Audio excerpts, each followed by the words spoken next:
Welcome back to Our Candy Rose for those who stay, in loving memory of Candace Rose, who lived from 2007 to 2025. Your life will not be in vain. Everything we do will be in your name. And this space is for the ones still here, still loving, still learning how to stay in a world that hurts. I read something recently that stopped me. It said, teaching people how to regulate their emotions is crime prevention. It's addiction prevention, suicide prevention, generational healing. And I just had to sit with that because emotional regulation gets framed like it's optional, like it's a personality bonus, like it's a self-help accessory, but it's not.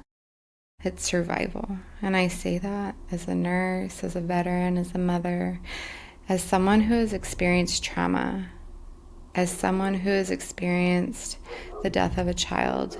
Emotional regulation is not about being calm all the time. It's about staying present enough not to destroy everything when you're not.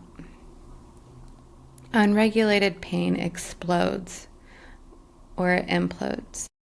Exploding looks like rage, control, addiction, violence, abuse, impulsive decisions that ripple for decades. Imploding looks quieter, depression, self-harm, numbing, withdrawal, disassociation, shutting down at the first sight of discomfort. And most people weren't taught how to sit with discomfort. They were told, stop crying, calm down, be strong.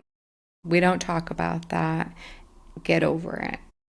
So they learned to suppress. But suppressed emotion doesn't disappear. It just comes out sideways.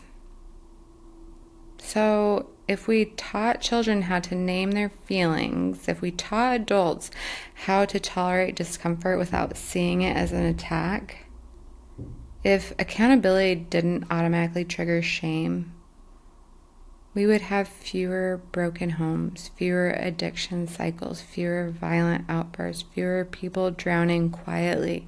Emotional regulation is what allows two people to disagree without dehumanizing each other. It's what allows someone to hear, that hurt me, and not immediately respond with defense.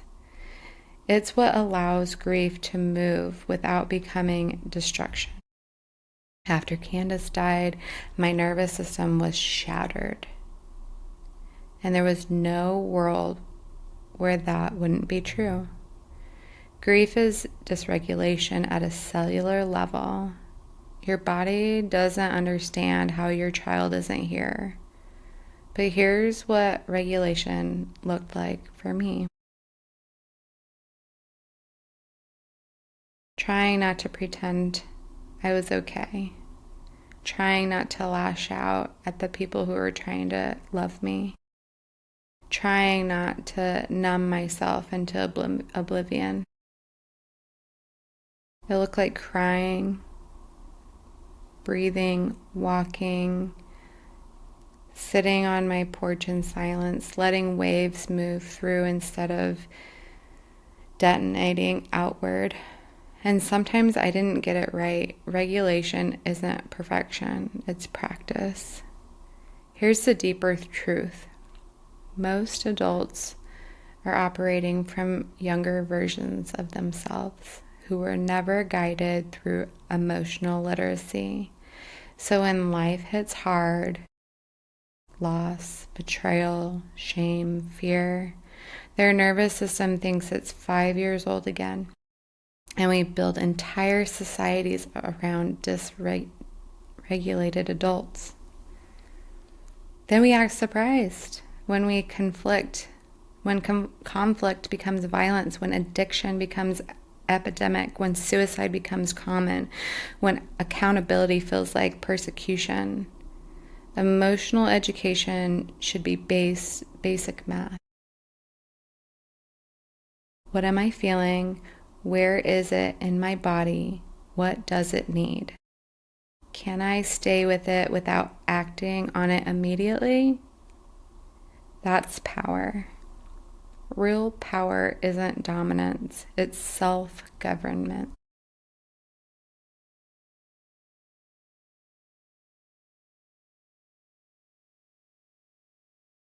For those of us who stay, staying requires regulation. Staying in marriages, staying in friendships, staying in hard conversations, staying alive when you want to check out, staying soft in a world that taught you armor. You cannot build generational healing without learning to sit in discomfort, without turning it into harm. And that's a lot of work. It's not glamorous, it's not viral, it's not loud. But for me, it's revolutionary. If you want a better world, start with your own nervous system. Start with your own reactions. Start with the next hard moment and choose to pause. One breath, then another. And then we gently respond instead of viciously react. That's how cycles break. That's how grief becomes wisdom instead of shrapnel. That is how we raise adults who can feel deeply without destroying everything. And yes, I have a lot of regret and grief regarding my life.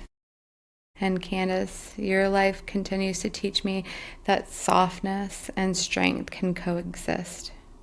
We regulate, we learn, we grow, we break the cycles because love that endures demands depth.